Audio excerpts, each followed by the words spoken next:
Pagbaha naman sa Bacnotan, La Union dahil umano sa nasirang Busawit Dam. Para po sa detalye, pakinggan sa aking report. 104.7 IFM. Report!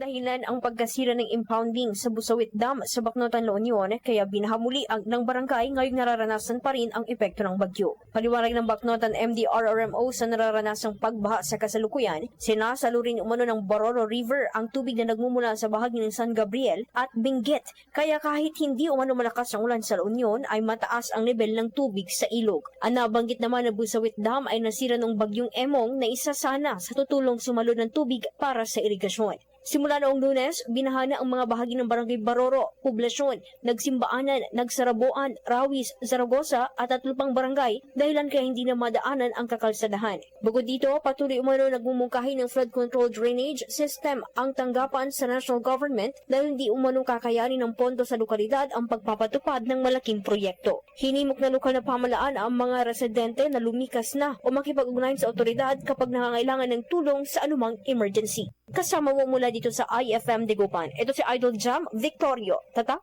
IFM. IFM News. IFM News. IFM News.